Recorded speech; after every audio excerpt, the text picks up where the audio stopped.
চলুন হুজুরের কথাগুলো একটু শুনি। এবং সবচেয়ে ভয়ঙ্কর ব্যাপার হচ্ছে আপনি যখন কারোর উপর জুলুম করেন, ওই মাজলুম আর আল্লাহর মাঝখানে কোনো ফারাক থাকে না। আল্লাহ ওই ফারাকের পর্দা উঠায় নেয়, দোয়া করলেই ওটা আরো যে কবুল হয়ে যায়। সুবহানাল্লাহ। খবরদার, মজলুমের কান্না কখনো বৃথা যায় না। জীবনের কোনো না কোনো সময়ে এর প্রায়শ্চিত্ত আপনাকে করতে হবে।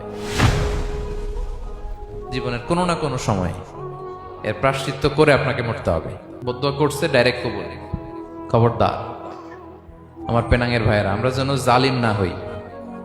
In it's any form, operation in it's any form, যেই কোনো ভাবে, যেই কোনো ক্ষেত্রে, যেই কোনো ধরনের হইতে পারে জুলুম। কাউকে আপনি ছোট্ট কোনো কাজে ঠকালেন, বন্টন নীতিতে ঠকালেন, হ্যাঁ, জমি মেরে দিয়ে ঠকালেন, আমানত মেরে দিয়ে ঠকালেন, ইন ইটস এনি ফর্ম যদি জুলুম করে থাকেন, খবরদার, মজলুমের কান্না কখনো বৃথা যায় না।